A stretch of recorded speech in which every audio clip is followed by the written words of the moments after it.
Kenapa saya menghitung 33.000 itu supaya bisa masuk pasal 2 tentang perbuatan melawan hukum, melakukan korupsi, dan jika dilakukan dalam keadaan tertentu ayat 2 itu bisa dituntut hukuman mati. Ya tentu aja motivasinya ini untuk mengamankan posisi pihak-pihak yang lebih tinggi di atasnya. Ya bisa jadi itu Madam Bansos atau Mr. Bansos ya, kita nggak tahu ya. Nama Ihsan kembali muncul saat rekonstruksi pertemuan Hari Van Sidabuke, tersangka pemberi suap dalam korupsi Bansos COVID-19 dengan Agustri Yogasmara alias Yogas.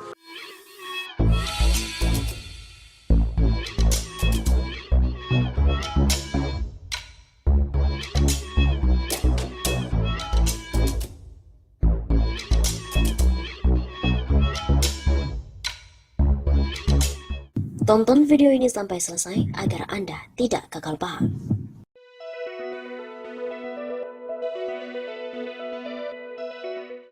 Kader PDIP tak kunjung diperiksa, KPK pun digugat ke pengadilan.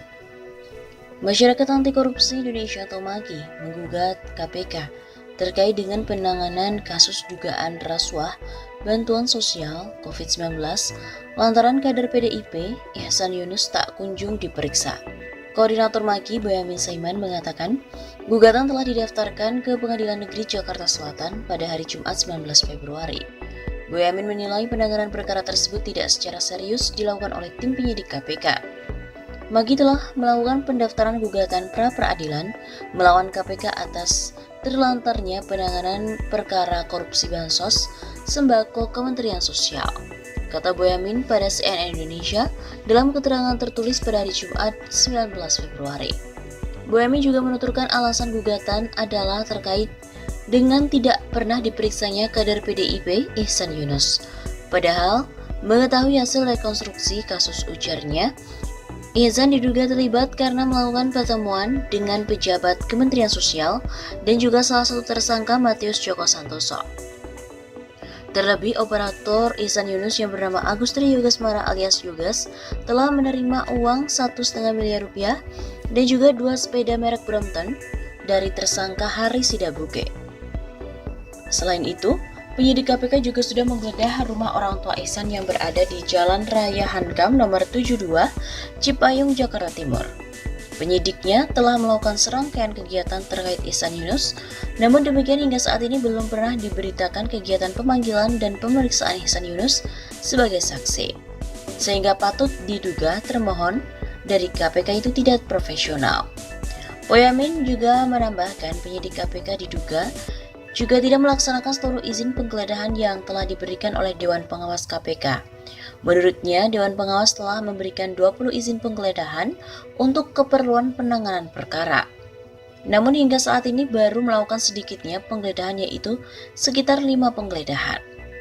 Dalam petitum gugatan, MAKI meminta Majelis Hakim Pengadilan Negeri Jakarta Selatan menyatakan secara hukum bahwa KPK telah melakukan tindakan penghentian penyidikan secara material dan diam-diam terhadap perkara dugaan korupsi Kenapa bansos. saya menghitung 33.000 itu supaya bisa masuk pasal 2 tentang perbuatan melawan KPK hukum. untuk melakukan proses hukum selanjutnya dengan segera melakukan pemeriksaan terhadap Ihsan Yunus dan melakukan penggeledahan terhadap 20 izin yang telah diberikan oleh Dewan Pengawas. Majelis Hakim memerintahkan termohon melakukan penyelesaian penanganan penyidikan dan melimpahkan berkas perkara kepada Jaksa Penuntut Umum kepada KPK. Pungkas Boyamin.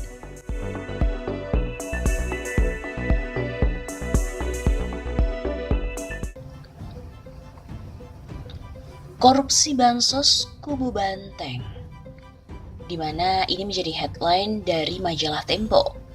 Menteri Juliari Batubara yang membentuk tim khusus untuk menunjuk langsung vendor paket bantuan sosial. Tim ini juga menampung upeti dan mengarahkan vendor kepada supplier yang terafiliasi dengan PDIP.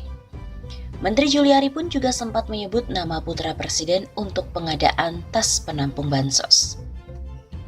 Tim khusus dari Menteri Sosial Juliari Batubara diduga menampung fee dari perusahaan yang ditunjuk untuk mengadakan bantuan sosial bahan kebutuhan pokok. Mereka menunjuk perusahaan yang belum lama berdiri sebagai pemenang. Paket bantuan itu disebut-sebut dikuasai sejumlah politikus dan juga pejabat negara. Duit suap itu disinyalir mengalir kepada calon kepala daerah dari PDIP. KPK yang telah menyita duit 14,5 miliar rupiah dalam OTT pejabat Kementerian Sosial pada Sabtu 5 Desember 2020. Pemberian fulus itu diduga bertujuan agar Juliari dan juga anak buahnya memilih perusahaan Ardian dan Hari sebagai vendor penyedia bansos di kawasan Jabodetabek. Ardian dan juga Hari menjadi tersangka pemberi suap, sedangkan Juliari dan dua anak buahnya, Matius Joko Santoso dan Adi Wahyono, menjadi tersangka penerima suap. Dari pengusaha ini, Juliari diduga telah menerima suap senilai 17 miliar rupiah. Duit ini pun dipungut dari pemotongan dana bantuan sosial sebesar Rp10.000 dari paket bahan pokok seharga Rp300.000.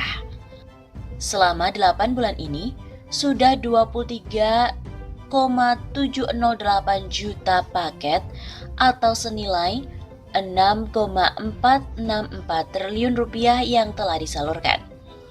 Diduga telah disepakati adanya fee dari tiap-tiap paket pekerjaan yang seharusnya disetorkan para rekanan kepada Kemensos melalui Matius Joko. Seperti itu ujar Ketua KPK Firly Bahuri. Kemudian pada Ahad dini hari 6 Desember yang lalu, setelah anak buahnya ditangkap oleh KPK, Juliari kemudian menyerahkan diri kepada Komisi Anti Korupsi. Setelah diperiksa oleh KPK, dia pun mengatakan akan mengikuti proses hukum. KPK menengarai duit suap untuk Menteri Sosial Juliari Batubara digunakan untuk membiayai keperluan pribadinya. Ketua KPK Firly Bahuri mengatakan duit itu dikelola oleh dua orang kepercayaan Juliari bernama Eko dan juga Selvi. Hal itu untuk membayar berbagai keperluan pribadi JPB. Penelusuran Tempo juga menunjukkan duit itu terindikasi digunakan untuk membayar sewa jet pribadi yang digunakan oleh Juliari saat bertandang ke luar kota.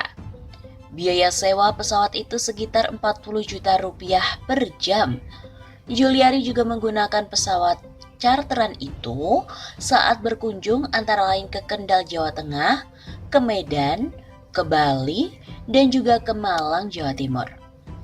Tidak hanya untuk membayar jet pribadi, duit suap diduga juga mengalir untuk memenangkan calon kepala daerah dari PDIP dalam pilkada yang digelar tanggal 9 Desember yang lalu. Dua penegak hukum yang mengetahui aliran duit Juliari bercerita